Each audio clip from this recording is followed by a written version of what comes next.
Hello and welcome to Cosmic Connections. I'm here with Joni Patry and Christopher Pridham. Joni is our guest today. She is a speaker at the Cosmic Patterns Conference.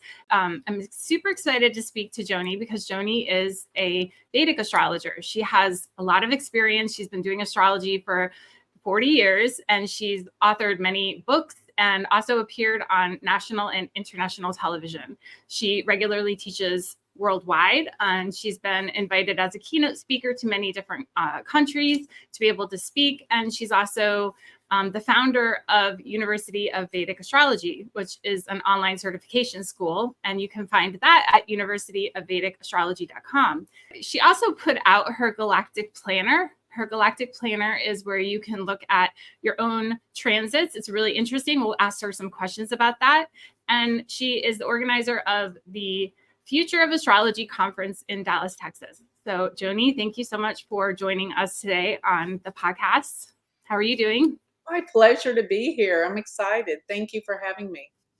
Yes, thank you so much for coming. I'm excited to talk to you too, because I really don't know a ton about Vedic astrology, although I do watch your videos, which I think is awesome. So I'm excited to get into talking about your lecture and even what things that you do. So the first thing I'm going to start us off with, because I tend to ask this of all the speakers that we've been interviewing, is what drew you into astrology? And more specifically for you, because you're a Vedic astrologer, you live in the United States. We normally, I mean, not normally, maybe that's not the right way to say it, but, you know, United States is often using the tropical zodiac and that system of astrology. So what drew you into that? Well, it's a long story because, as you can see, I've been doing astrology for over 40 years, but I started with Western. I was a Western astrologer for 20 years. And I always use this story because it's really true. Back when I was a little girl, I live in Dallas, Texas, but this is interesting because it was 1963, November 21st, and I was watching television. I was like, first, second grade. And on comes Jean Dixon on the TV, black and white, and she begged Kennedy not to come to Dallas. I'll never forget that because we all know what happened the next day. And it always stuck in my mind. How did that woman know that? And I want to be able to do that. And ever since a little girl, and luckily for me, my mother had astrology books all over the house, and we happened to be the same sun sign. So I started reading them in junior high school. And by the time I went to college, I found a teacher. While my roommates were going to sorority parties, I was going to astrology classes with old hippies and learning how to construct charts by hand. And that's where it all started. And I started going to conferences and being part of the whole astrological community of the Western astrology. But then I just felt like I want to really get good with prediction because I want to be able to be telling people exactly when things are going to happen. And Western astrology was great, but it doesn't do what Vedic astrology does for prediction. And so I made it my mission to understand and study Vedic astrology. So that was about 25 years ago. And I wrote my first book, Eastern Astrology for Western Minds, about 2003. And that actually turned out to be my textbook for my university because I really understand how the Western mind works. And, a lot of people say, oh, Vedic, it's so, dark and, doom and gloom. I'm a Westerner and I believe in free will. And I believe to incorporate all of these predictive tools. And I love the way Vedic astrology uses the stars. You might have heard of the nakshatras. Well, these are smaller portions of the zodiac that are divided up. There's 27 of them, but their meanings come from the stars. I thought that was so deep and profound. And so I love Vedic astrology because it uses the stars and it really uses the true placements of where the planets are astronomically. To me, that really was meaningful. And when I figured that a lot of the great gurus and spiritual teachers passed this down from ancient times, I knew that this was astrology I needed to learn because it was, well, it's said to be more spiritual, but To me, it's just more precise and more detailed and richer and deeper. So that's kind of my story in a nutshell, where I came from. That's really an interesting story too, and that you just morphed into using Vedic astrology from tropical astrology, well, the tropical zodiac. That's very interesting. So I'm curious, your lecture is going to be about Rahu and Ketu, which are the lunar nodes, the names of the lunar nodes, and eclipses that are going on in 2025 and 2026. So I'm curious, what inspired you to go into the 18 and a half year cycle of the lunar nodes, and what drew you into studying that, or was that just part of the Vedic astrology that you were learning? Well, it's really interesting. I want to share with you how it all evolved, because, I'm always looking at ways to predict. And I know it's funny, I've had great arguments with many Western astrologers. I'm not going to name their names, you all know them. But they say you're not supposed to make predictions with astrology. And I was like, well, wait a minute. I don't think I'd have a business if I didn't make predictions. I know Western astrology is more psychological, and yes, that's a beautiful thing to talk about the psychology. But my thing is really prediction. And so here's the thing I discovered. The lunar nodes, Rahu is the north node of the moon, and Ketu is the south node of the moon. They're really the focus of the sky, because when you think about what are the nodes, they cause eclipses. Why? Because they're really the lineup of where the sun, the moon, and the earth come together. That's really what the nodes are concerning. So the nodes are so important. Why? Because that's the most important aspects of astrology, the sun, the moon, and the earth, right? So when you take that into account and you realize that the ancients, like the Mayans, and they all knew when eclipses were occurring, because they knew these patterns. And so what I tell people that don't really understand astrology, I say, it's simply the study of cycles. And I remember I used to go to my son's school, his high school, and teach a little class for the psychology class on astrology. And of course, these teenagers could have cared less about what I was talking about. So I used the cycle of 18 and a half years. And I tell them, this was a high school senior class. And I said, now, how old are you? 18. I said, you're getting ready to embark on the biggest change of your life, because every 18 and a half years, your whole life will change dramatically. You take that to what, 37, 54, but every time where the nodes come back to where they started, we're going to all have enormous pivotal changes in our life. So what I like to explain to people about the nodes, well, let's just say there's cycles, right? So we know that Rahu and Ketu, and I'm talking about the north node and the south node of the moon, every time they go through the signs, takes about a year and a half, 18 months for them to go through a sign, and it takes 18 and a half years for them to go through all 12 signs of the zodiac. But what I found was, when they would go through particular signs, and the way that I look at it, as a matter of fact, I have my book here called Rahu and Ketu that I wrote. I wrote this book in 2017, by the way, and it's called Rahu and Ketu, Our Karmic Destiny Through Eclipses. So what I'm saying is, every time they would go through particular signs and nakshatras, enormous events would happen. And what I discovered was, when they went through, Rahu went through the sign of Gemini and Ketu went through the sign of Sagittarius. Of course, we all know as astrologers, they're always exactly opposite. But when they went through those exact signs, there was always something catastrophic that happened. So I went back historically, and that's what I do in this book, Rahu and Ketu. I go back historically every time they change into a different sign. So I'm talking about all 12 signs, Rahu and Ketu, going through that. And what actually happened in dramatic events in the world, catastrophic, big, earthquakes, wars, everything that happened, hurricanes that happened, that were flavored by the signs that both Rahu and Ketu were in. So I discovered that when Rahu was in Gemini and Ketu was in Sagittarius, I went back to, it was September 11th that they were there in those signs. We all know what happened then. So then I went back 18 and a half years ago, again, Rahu and Gemini and Ketu and Sag, and that was 1981. And that was the AIDS virus. So then I went back 18 and a half years prior to that.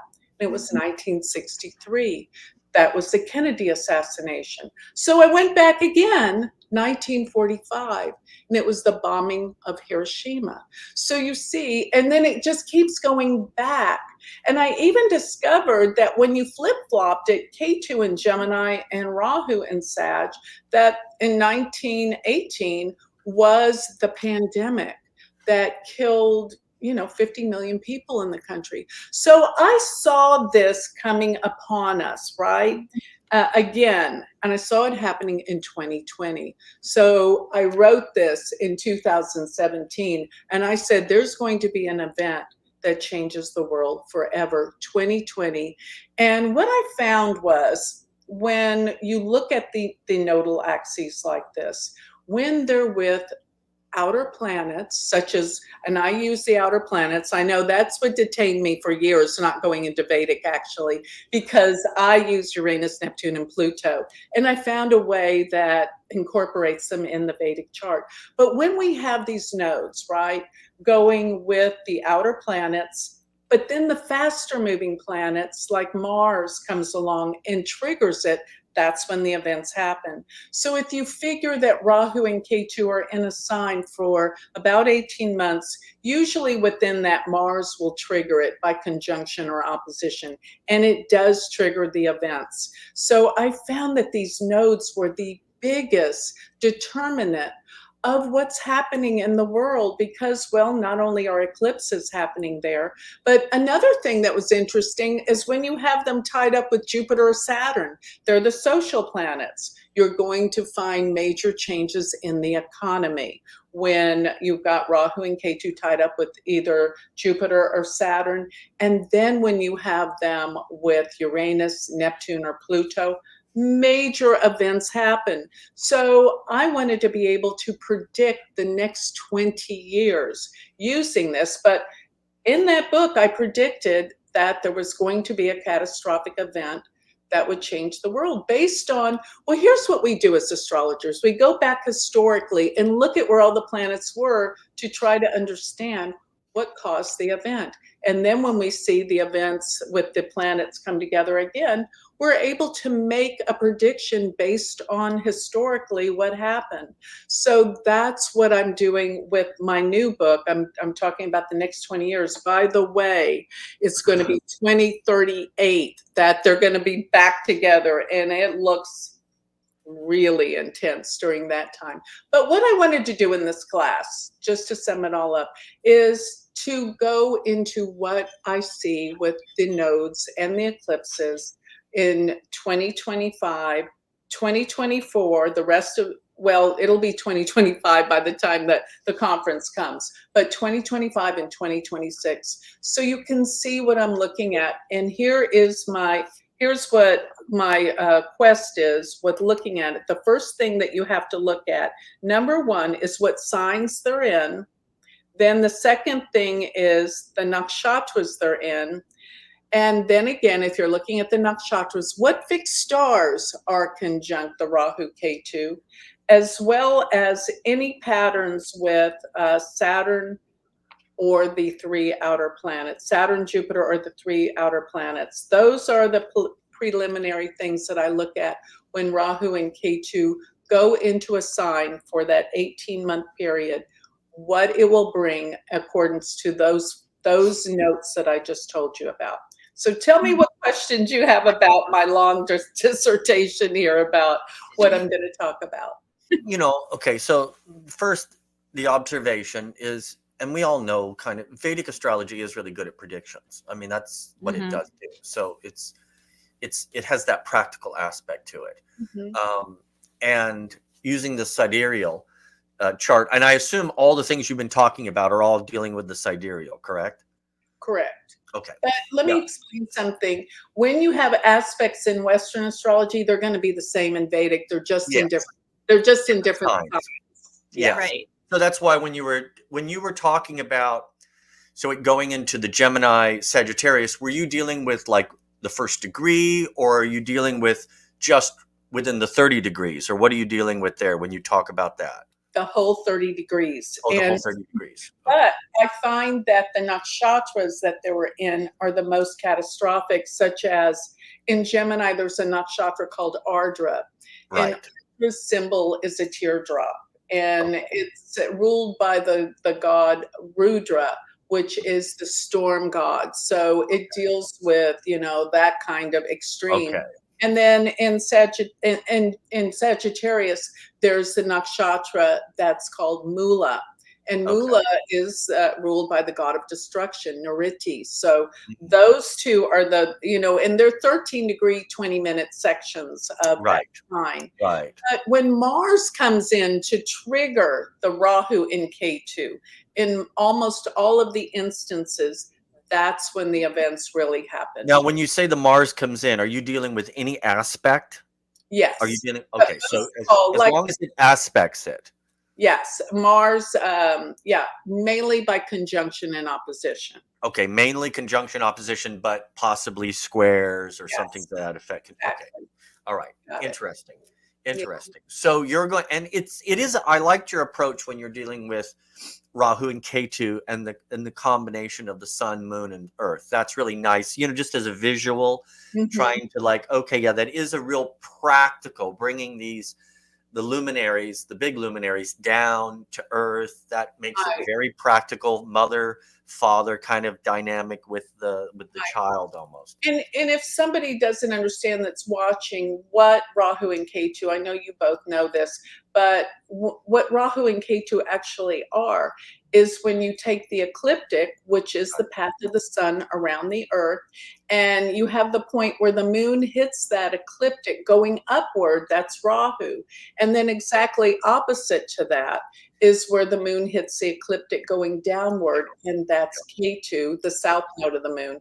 And symbolically, in Vedic astrology, Rahu is what brings us into this world, where Ketu is what takes us out of the world. So it's like and in Western, we look at Rahu, or the North Node, as the future, and look at Ketu as the past. Right. Yeah. Yeah. Yeah. I mean, I played a little bit with it in evolutionary astrology. That was kind of my introduction to it.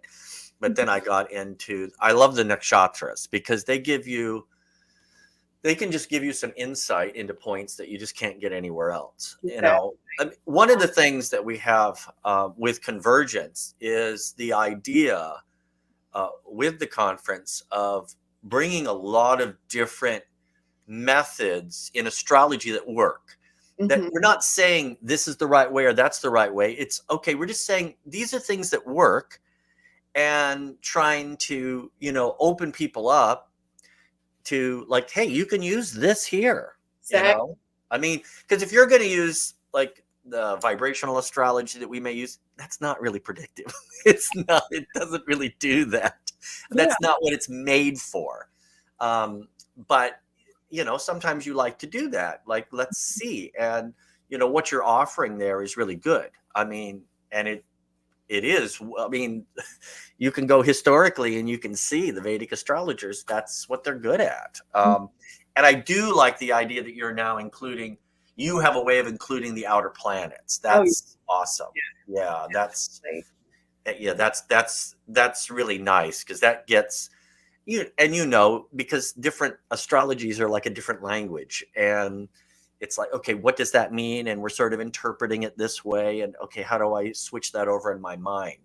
But again, I also like the idea that you have that Western mindset, and so you can speak to those differences, which is really nice. Yeah.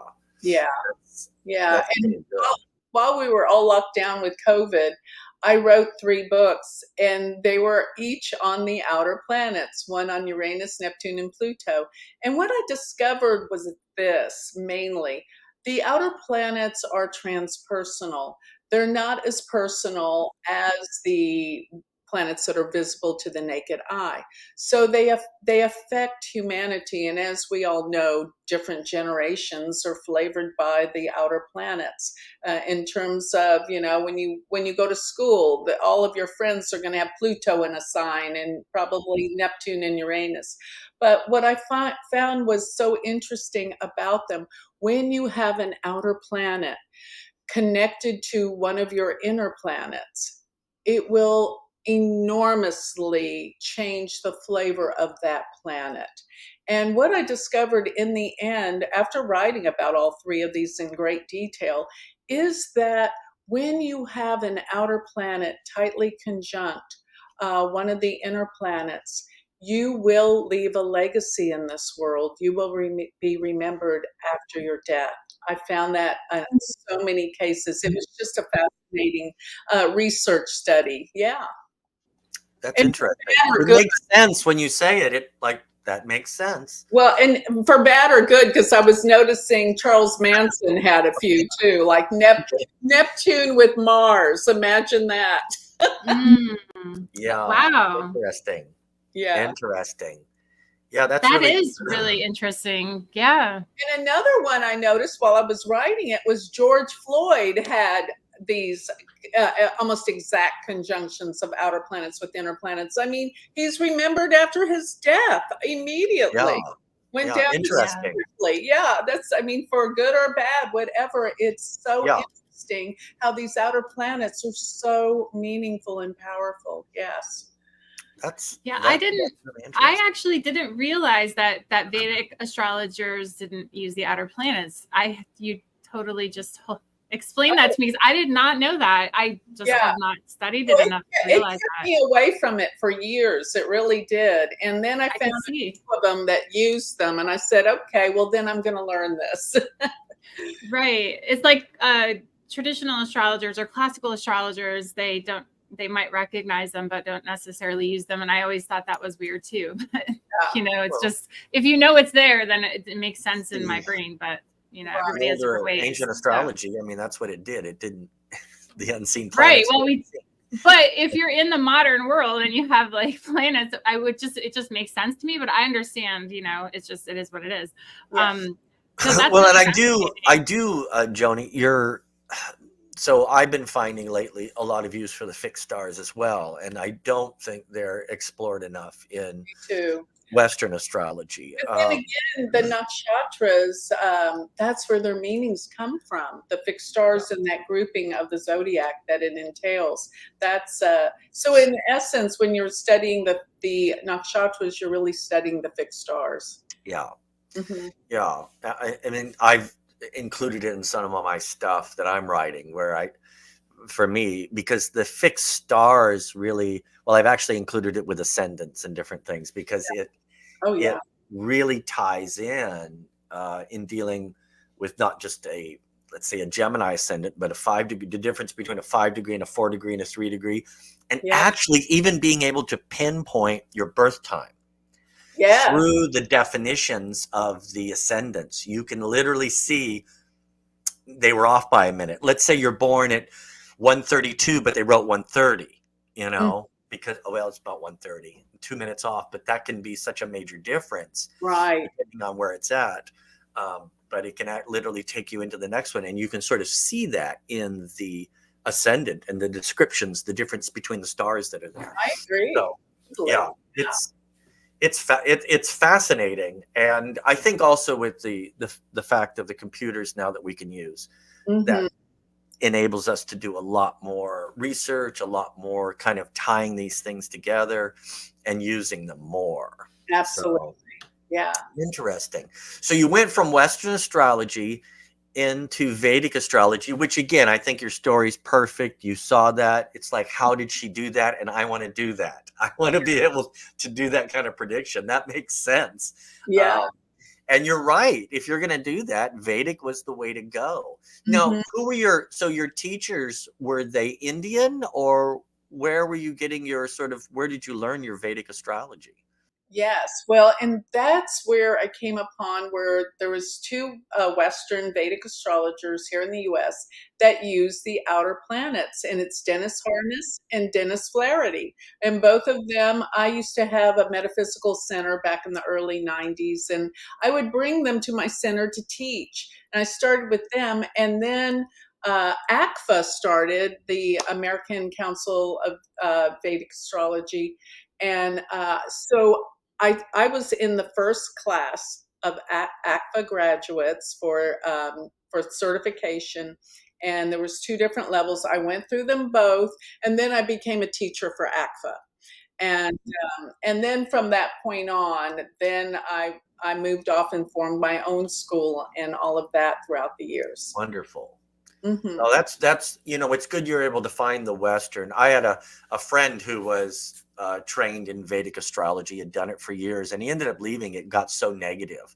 Yeah, he didn't want to know, right. and he wasn't being trained by Western. He wasn't being trained by Western minds. So Yes. and it just was dark. It just got so dark for him. He's like, I just don't even want to do this. I know it is, but I'm definitely, I always look at a chart as how can you help someone?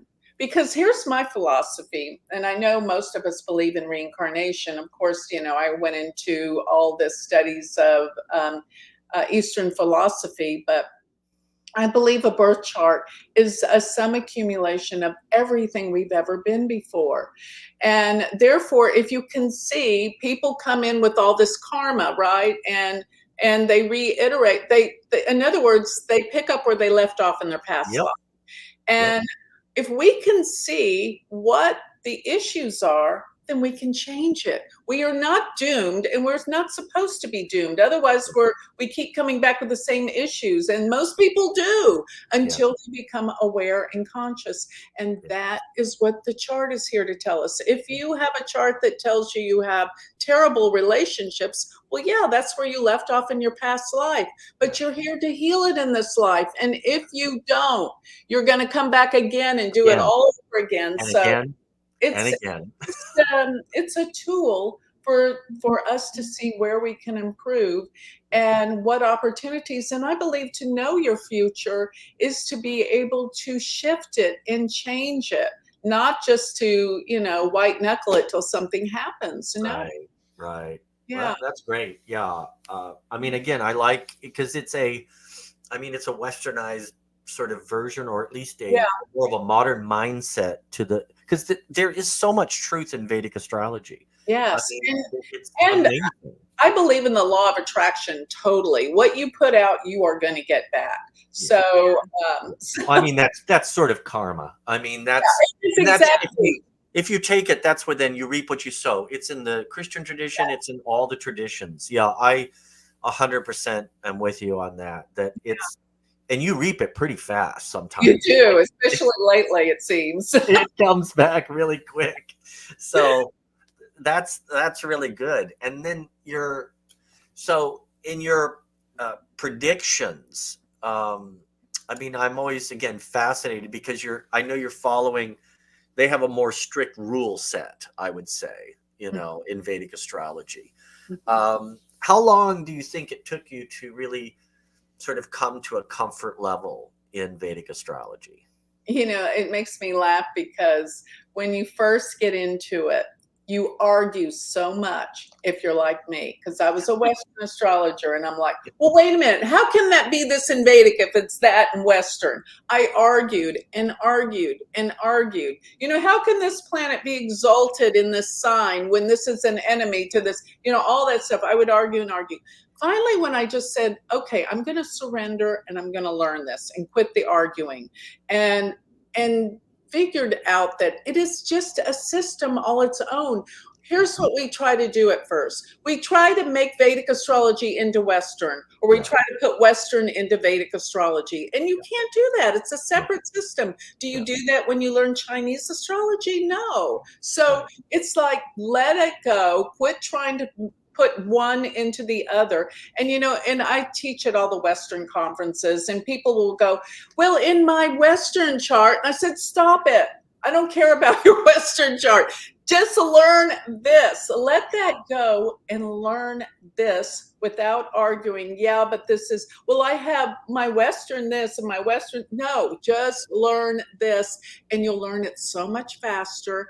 And yeah, you can use your Western astrology, but Once you're done with it, yes. don't mix them up and try to make Yes. one the other. So to answer your question, how long?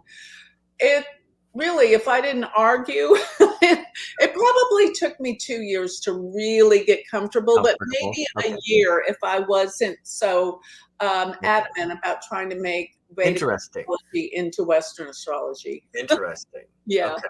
That's not so bad, a year. Because it is a different language. And I, again, 1,000% agree.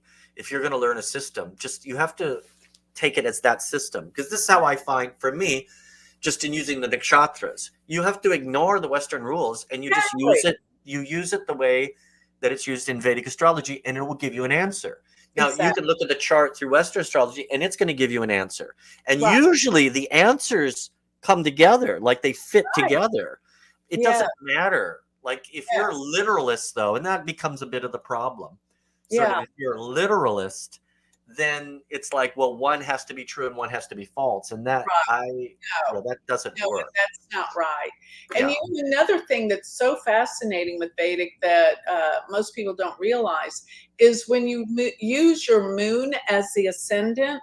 Oh my God, the predictions come alive like never before. In India, they actually look at the transits from the moon before they look at them from the ascendant. Well, the moon is so much more important in India than well, it is. And you know why? You may not understand why, because it is a lunar-based system, because the whole predictive tool that we use, which is called the dashas, which are amazing. When you look at your whole dasha sheet, you can see all of the transitions in your life, all of them, when they happen, by when you change a dasha. But your dasha, the whole system is based on where your natal moon is, what nakshatra your natal moon's in. The planet that rules that nakshatra starts your whole cycles of when everything is due to happen in your life. So that's why the moon is so important. Interesting. Wow. Yeah. That's so interesting too. I knew the moon, that was very important in Vedic astrology, but the nakshatras, what you said, going back to what you said about how the nakshatras are about the cluster of stars or the constellation of stars. I wasn't aware of that piece, but I knew of the nakshatras. So now I'm going to have to learn about that, because it sounds really fascinating. And the stars, I think, definitely need to be looked at more in Western astrology, or just in general. Yeah. It's just so different. You know, it really is so different, and because there's nothing like the dashas in Western.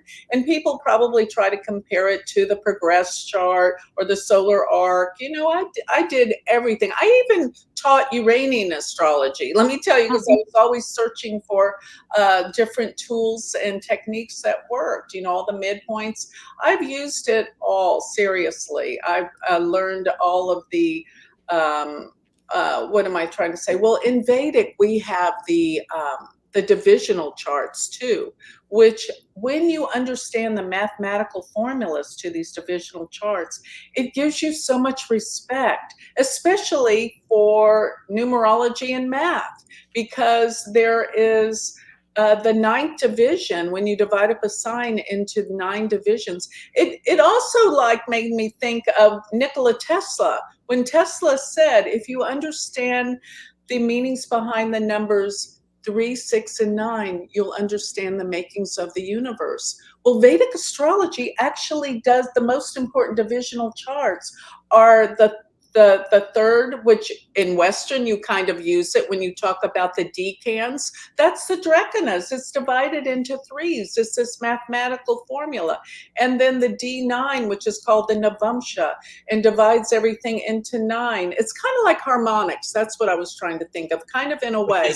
It is vibrational astrology. That's chart, the whole right? basis. There you go. It is a vibrational astrology deals with 360 basically harmonic charts. Yeah. So it's all of them. That's our whole foundation and basis. So it's all those charts. Yeah. Right.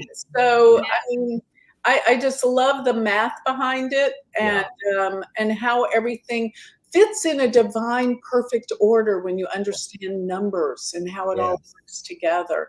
And really, all of our astrology is based on this, if you want to get serious about it. Oh, absolutely. Yeah. Absolutely. Yeah, It's it just is. how you understand and how you're placing them together and how you interpret them, how you understand that. Yeah. Exactly. And I love the whole system, and I teach this in my course. By the way, my university takes about a year or a little less for you to cover everything in great detail. But I talk about something called Bhavat Bhavam. And what that actually means is from house to house. So you could relate that to the divisional house system, right? Where, but what it actually talks about, and I don't know if the Western talks about the repetition of houses, such as the third from the third, the fourth from the fourth, the fifth from the fifth. So essentially what it's saying is when you repeat the numerical order and you arrive at that house will have similar meanings from the house that you originated at, such as the fourth from the fourth would be the seventh, which would be your mother's mother. The fifth from the fifth would be the ninth, which would be your grandchildren, because it's your children's children, and so on when you duplicate that number. So my whole point with bringing this up is how important these numbers are. When you start looking at the numbers and the numerology and the houses, and I always say the houses are the foundation of astrology. You must understand the houses before you can understand even the planets, because you got to set the stage before you put the planets on it. Well, and coming from a Vedic, to me, coming from a Vedic, you're coming from we're on Earth, and so this is an earthy experience. And the houses, this is the manifestation of Earth. This is where the energy is manifesting in an Earth form. So it's I mean, it would be natural that this is a massive drive for you, is to understand how things, in a sense, become practical. Because energies, but we have a lot of energies pass through us, but they don't necessarily manifest on Earth because we don't do anything with it. I mean, how many thoughts go through our mind in a day that we do nothing with? Okay, well, that's energy. Right. It's just not manifesting at all, know. And you're right. The houses are where that energy manifests, and when the energy matches where you are, it manifests in that way. Like it can it's one of the things within vibrational astrology we look at is you can take the 3 planets. So you look at where in what vibration or what harmonic chart do these 3 planets conjunct. So you can take a natal chart, look and find which vibration or which harmonic they conjunct in. Okay. A really tight conjunction. So let's say a 2 or 3 degree conjunction, all 3 planets. So you can see this is where this energy naturally wants to manifest. Right. It wants to form in this way. So, interesting. Does Vedic astrology use other divisional charts, or is it more just the ninth? No, many. There's something like 30. Yeah, it goes up to 60, but they have different ones, and then it will go up to the 60th harmonic. It's 60, yes, and we have 62. Not 62, but 60 as well. But what we're looking at is each of these charts are specific for certain things, such as the D10, which is the Dasamsha. It deals with what? Career, because that's the 10th house. Yes. And the chart of Chamsa, which is the 4th division, that will deal with what? Real estate and fixed assets. So that's how it works. So when you read one of those divisional charts, you can't read anything else into it except for what it's specifically for. And there's one for children, the Saptamsha. So, you only read children through it. You don't read relationships or business when you're looking at a chart, what it specifies and what it's for.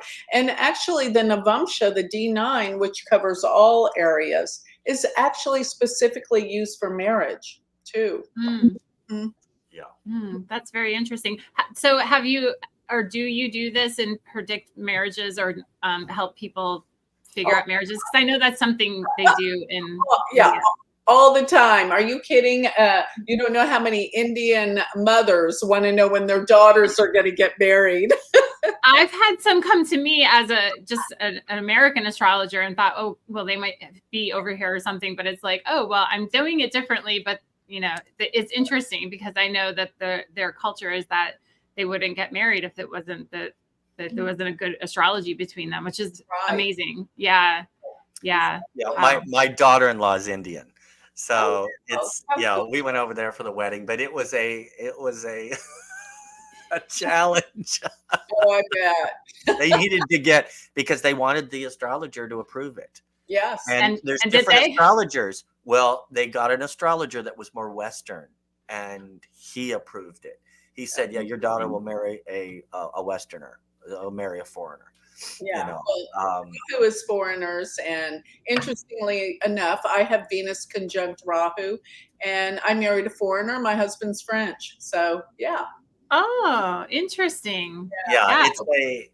It's really interesting. I mean, being in India, it was a little bit sad because astrology has become a very sort of manipulative thing sometimes there. Like a lot of the families are, the astrologer kind of does what the parents want them to do, sadly. So it's gotten very controlling. You must go to this school. You must do this. You must it's a little bit sad. So when I was there, I was sharing with them a lot about astrology, but coming from more of a Western mindset, which they loved. I mean, they understood it and loved it. Yeah. Because it was more freeing instead of how open they are to listening to astrology. You've got big time. A traditional conservative household here. Would you get that? No, not even. No. And I have a very strong Christian background. My dad was a minister and missionary. I grew up on the mission field. I did my 4 years of Bible college and 4 years of post-study. So that's not really well embraced in our culture yet. Exactly. That's what I say too.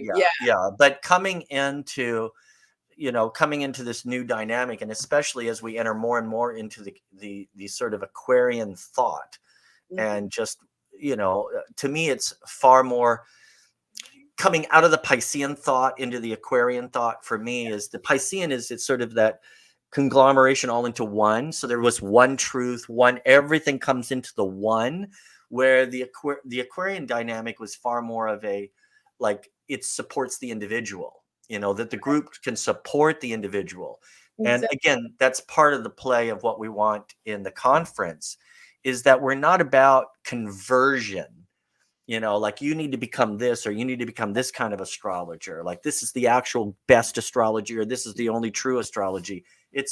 There are many versions of astrology, and all of them, they can be really wonderful. You just need to have practitioners who, like you said, they know what they're doing. They're honest to that line, and then you can share that, and you can include it in your astrology, but keep it to, especially with Vedic, but I think almost anything, follow the rules of that astrology. Right. Exactly. Yeah. People just follow the rules of it and be okay with it, because that's where it works. Exactly. Do you ever do a Western astrology consultation, or do you just strictly use Vedic astrology?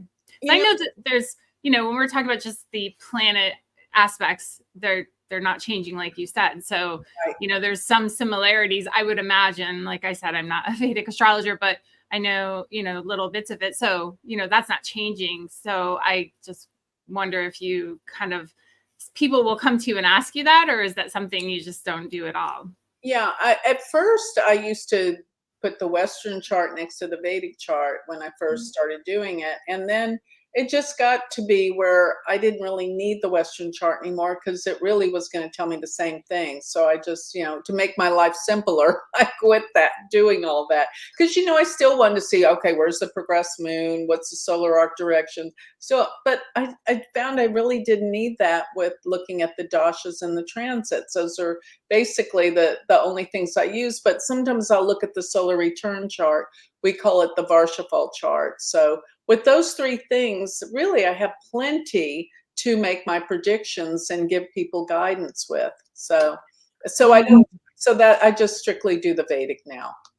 Okay. Nice. That's great. I mean, I think if it works for you, it's awesome, you know, and there's so many other ways to divine, if you will, and other than astrology, and that works too. How do you explain it? So I think if it works for the person, it makes sense to be able to express that and share and to help other people. Like you said, that idea of the law of attraction is real, whether we want to see it or not, you know? Absolutely. Yeah. So I'm curious, is there, you mentioned the Sagittarius Gemini axis, and is that like, would you say that's the spot that's the most challenging for the nodes or for someone's chart, or is that, you know, is that vary depending on what else is going on there?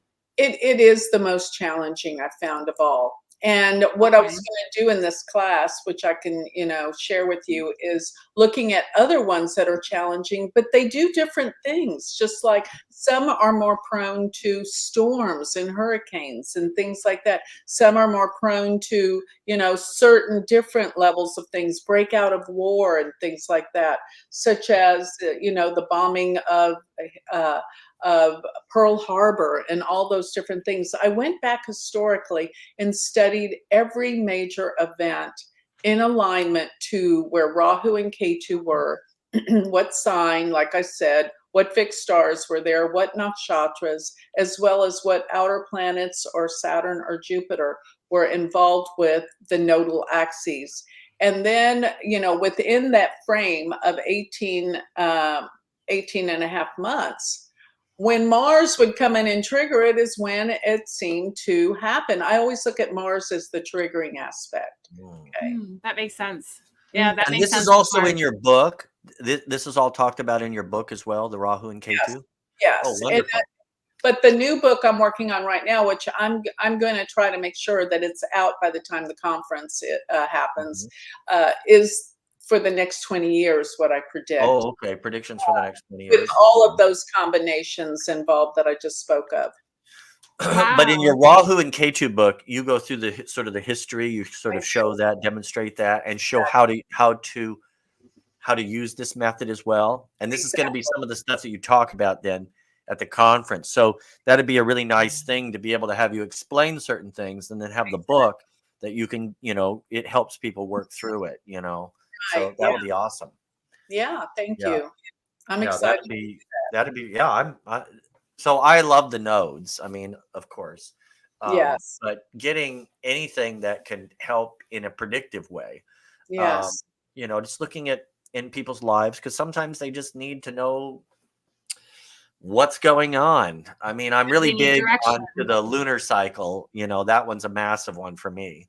Yeah. Well, Christopher, you have to know, looking at, since you love the nodes, you have to know that wherever they are in a reading, transiting is going to be the points in your life that have the most change. Think about it. Yeah.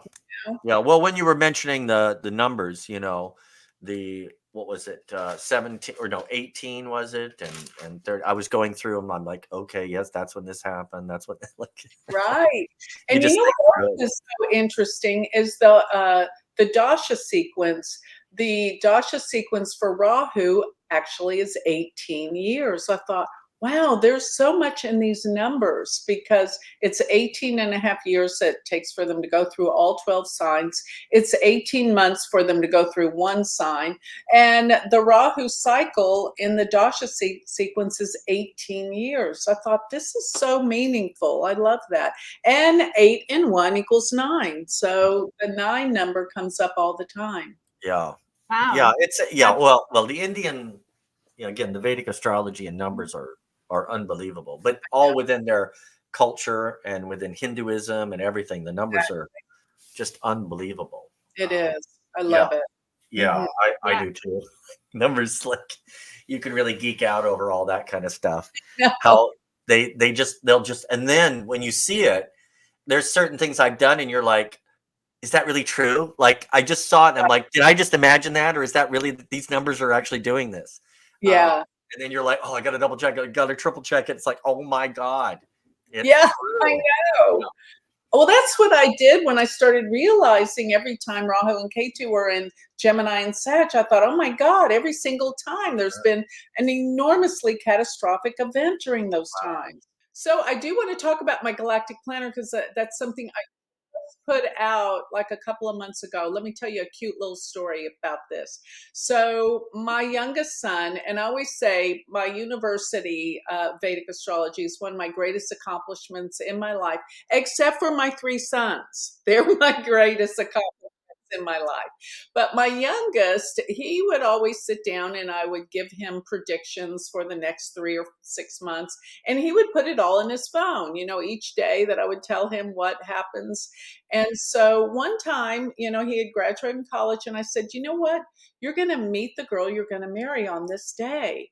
And so he puts it in his phone. He goes, Mom, I'm too busy. I'm starting my business and I don't have time for girlfriends and things like that. I gave it to him anyway. Well, I'm not kidding you. He did meet her on that day. And he has his phone with him. I can't believe she didn't run away. He goes, my mom's an astrologer and she told me I was going to meet you today, and shows her the phone where he wrote it. Oh my gosh. So, he's sold on all this because of that. And so, he continues where I give him all these predictions. Well, he's real techie and he actually helped me do my YouTube channel. If you see the big explosion of light in my YouTube channel to begin with, he actually made that for me in film class in high school. Wow. And he got me to where, I have my YouTube channel. But he says, Mom, wouldn't it be great if we created something where everyone could have in their calendar, on their phone or on their computer, each day, all the transits, what's going on for them? And I said, well, that is quite a feat for me to write all of those translations, but I did it. Wow. And thousands, like here, when you write these, so all of them that are in there, I wrote them personally. That's not AI or anything like that. So what you have to do is you got to go, okay, Saturn aspecting the moon in the first house. Write what that is. Saturn aspecting the moon in the second house. Write all that. So you have to write every single thing. So I wrote every transit that could be happening in your chart. And even when the planets go into certain houses, what that means. And get this, you're not going to believe this. The guy from Tunisia that edits all my videos for YouTube, because he's worked with me and he's edited all the videos for my university too, he actually learned Vedic astrology from doing that. Oh. Such a genius. He speaks 4 languages. He actually created a whole calculation program for Vedic astrology just for this. And I want to call it an app, but it's not an app because it downloads into your calendar on your phone or your computer. But what you do is you put in all your birth details. It calculates your Vedic chart and it even shows it to you and tells you where all your nakshatras are, all your planets are. But it gives you all the transits for each day throughout the entire year. So it's like your personal chart with all your transits all figured out in it. Each day it will come up and tell you what's going on in your chart. And it's written in plain English. Of course, I do have the aspects. And you guys as Western astrologers, the aspects are the same. It's going to be Saturn aspecting, moon, no matter if it's Western or Vedic. It's just that this will do it for your chart. And so we just finished it and launched it like 2 months ago. And it's working great. We keep and what's it called? Things galacticplanner.com. Go there. Galacticplanner.com. Yeah, go check it out. And so me and my son, we're now business partners in this. Oh, wow. Awesome. In that it was just his idea based on, me making predictions for him and how it worked. Yeah, that's awesome. Thank galacticplanner.com. Yeah, check it out. Yeah. Yeah, I was checking that out yesterday. Yeah, it's really interesting. I was checking that out yesterday, so I'm very curious about looking into it some more. So that looks like it's really nice too, because you can put it on your phone and just look at it. You don't have to have anything clunky, like, Right. not Oh, everybody can see absolutely. people. Exactly. Right. Yeah. Yeah. So do you include then are you including the nakshatras then in this galactic planner? Is that Actually, we included? are writing them right now. Not the Okay.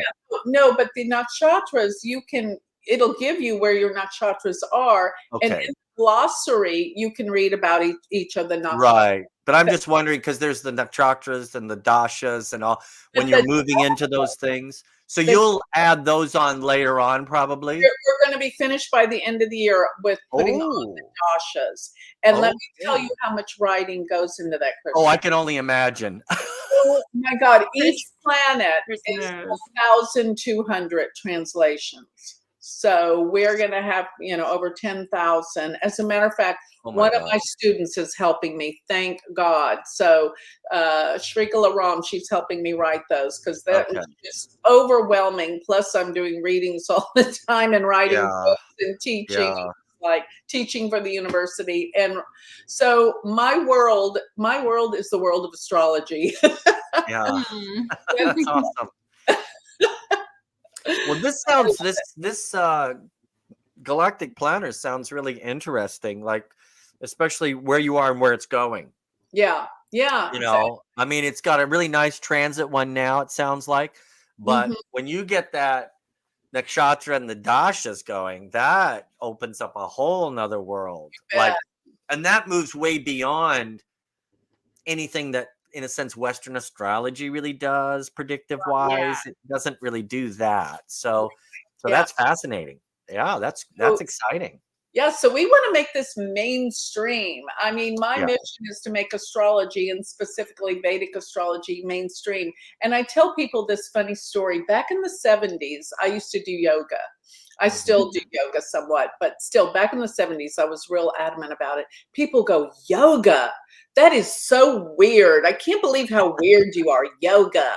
And now it's on every corner that Yeah. you go to in shopping centers. I'm like, what Yeah. if we made astrology like that, guys? We can do. Oh, no, I think what's going to happen. I That's do too. yeah. Yeah. Yeah, that's That that's yeah, I just see it as once people, I mean, sadly in America, as you know, the reputation is just not good. It's considered generic, which that's what I thought it was too before I really right. got involved. It was just so generic, it fits everybody. Well, Once think of they how realize, you laughed at me with yoga. So now it's going to be yeah, the same thing. I agree. I think for myself, I try to introduce it to like every day I'm introducing it to people. But Yeah, it's everybody loves it. I don't get hardly any pushback, you you're know. I know. So The it world's changing finally. it And is. like my son's generation, he's still in his 20s, they're fascinated with it. Oh, Isn't this absolutely. They are. Well, I think with Yes. Americans, once you establish the fact it works, once they know yes. it works, that changes everything. So this was really awesome, Joni. Thank you so much for sharing so much. And I cannot wait to start, to hear you speak and to start learning more about Vedic astrology. It's fascinating to me. And I love the prediction idea of it too. I read tarot myself, so it's something that I do regularly, and it's very exciting to understand it, astrology from a different perspective. So Well, I thank think you what's for sharing that with us. exciting is the fact that she's coming from a Western mind. It's just different. Yeah, You she know understands how our to speak the culture. language, so you Yes. know what the Western astrologers they need to hear it a certain way so they can be more open and embracing, and that is massively key. That is So so true. Well, I am thrilled to be here because I love the whole idea of this convergence conference because we're bringing everything together and yes, we're all coming together to learn new things. yes, That's what I always tell everybody, learn something new. It can broaden your perspectives and your mind. yeah, And so this conference is going to bring us all together where we're yeah, all going to learn different aspects of astrology. And what yeah, we always discover is not how we're different, but how we're all so much alike. and it's like-mindedness. But most of all, this conference is going to bring together people of like-mindedness that love astrology, and we're all going to learn so much about new systems, new techniques, and I love the whole theory of vibrational astrology, because everything is a vibration, and that's what astrology is, with the numbers, the patterns, the cycles. And that's what we're all talking about. And so I'm telling everyone, I am thrilled and I'm so honored that I was asked to speak at this conference. And I'm telling everyone, come join us. Come be part of this amazing, life-changing experience where we come together and come together in unity. You know, that's something new in this world today, right? We all need to come together with unity and learn together. And I can't wait to meet everybody at this conference. I am thrilled and I'm so excited. So I'll see everyone there. Thank you guys for having me. Oh, thank you Awesome. so much, Joni. Perfect. It's been great talking with you. And thank you so much for sharing everything with us today. So we'll see you at the conference. And thanks everybody for watching. Okay. Thank you, everyone. Bye. Bye.